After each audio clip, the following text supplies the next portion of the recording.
FC Barcelona winger Talisman is considered to be practically ruled out of next weekend's La Liga clash against Atletico Madrid, according to Rack Namel, 17, who had recently recovered from an ankle injury, suffered a sprain during last night's La Liga encounter against Ledanes after being on the receiving end of a strong tackle from an opponent. The young winger, who has been one of the team's most crucial players this season, seemed to be in discomfort from midway through the first half itself, but was taken off only deep in the second period. Real Madrid looked as if they had completed a trademark comeback against Rayo Vallecano on Saturday night, screaming into a 3-2 lead after being 2 goals down. Perhaps they did so too early though, as Rayo came back into game and got an equaliser. The Real Madrid squad were reportedly furious that they were not awarded a penalty for a challenge on Vinicius Jr., which the club website blamed for their inability to win. Pep Guardiola has blamed just one person for Manchester City's horrendous collapse at the weekend: himself. Guardiola refuses to lay blame at his players. Doran has claimed responsibility for City's latest defeat. He said, "Not much to say. No defence. They were incredibly persistent. We have not lost 8 games in 2 seasons. We can't defend that. It's not about this or that player. We gave away goals, our fault. We don't play with composure. The results are not good. The game was not exceptional. I know the situation. I understand, but the reality is this."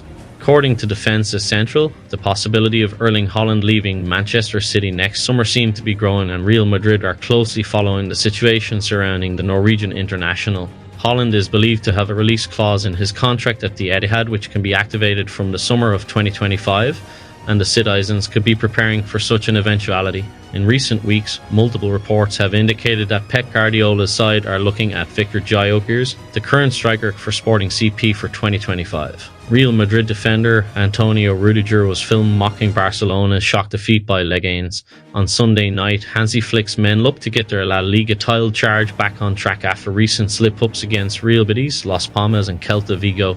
Barcelona took on relegation-threatened Leganes at the Estadio Olympic Luis Companys but fell to a shock 1-0 defeat after Sergio Gonzalez netted the only goal in the 4th minute. Arteta has been told he sold one of the 2 best goalkeepers in the Premier League in Emiliano Martinez. Martinez spent almost a decade at Arsenal but only made 38 appearances for the first team and was sent out on 6 different loan spells before being sold to Aston Villa in 2020. Real Madrid will have a chance to lift their second trophy of the 2024-25 season when they lock horns with CF Pachuca in the FIFA Intercontinental Cup final at the Lusail Stadium in Qatar. Having already bagged the UEFA Super Cup at the start of the season, Los Blancos will be eager to take home another trophy with a victory against the Mexican outfit. As Real Madrid prepare to take off for Qatar, they have released a squad list of players who will be at manager Carlo Ancelotti's disposal for the contest on Wednesday. Barcelona's recent run of results in La Liga has been abysmal, and not enough is being spoken about it only because of the flying start they enjoyed to life under Hansi Flick between August and October. After a euphoric month in October, the team saw a serious slump in November, which the manager himself described as a forgettable month. Unfortunately, however, December is not turning out to be much different. Hilali has been offered the chance to revive his career in Italy with Cesc Fabregas' Como side. The former Tottenham star has been without a club since his contract with Everton expired in the summer and was on Sunday night spotted in the stands as Como beat Roma 2-0 at the Stadio Giuseppe Sinigaglia. Fabregas is manager of Como and looking for reinforcements with the club struggling in Serie A. "I met him yesterday. I don't want to talk about that today," Fabregas told the AZN after the game. Liverpool are being tipped to potentially make a move to sign West Ham star Mohamed Kudus in the January transfer window. The Reds will be able to complete new signings in just a couple of weeks' time should they decide to strengthen their squad for the second half of the season. Kudus was heavily linked with a move away from West Ham last summer but instead remained at the London Stadium. Liverpool were credited with an interest in the Hammers star, who is reported to have an £85 million release clause in his contract.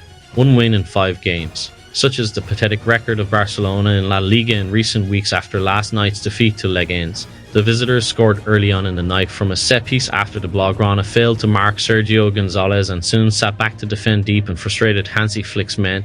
Barcelona then upped the ante and dominated the game until the very end but did not find the back of the net even once, ultimately succumbing to a disastrous result from the standing standpoint. Harry Maguire reckons taking down champions Manchester City in their own backyard is the first statement win under new boss Ruben Amorim. Manchester United left City shell-shocked with a stunning late comeback to triumph 2-1 at the Etihad on Sunday night. United were trailing with just 2 minutes of normal time remaining, but somehow snatched victory from the jaws of defeat thanks to goals from Bruno Fernandes and Amad Diallo. According to El Equipe, Paris Saint-Germain forward Randal Kolo Muani has been deemed surplus to requirements by manager Luis Enrique, sparking interest from Manchester United and RB Leipzig. The 26-year-old France international, once seen as an integral part of PSG's attacking force, now faces an uncertain future at the Parc des Princes. Brentford manager Thomas Frank has criticised Chelsea defender Marc Cucurella in light of their 2-1 defeat at Stamford Bridge on Sunday. The Blues moved to within 2 points of league leaders Liverpool as Enzo Maresca's side continued to stun their rivals in the Premier League title race. However, the match was marred by a post-match red card for the Spaniard.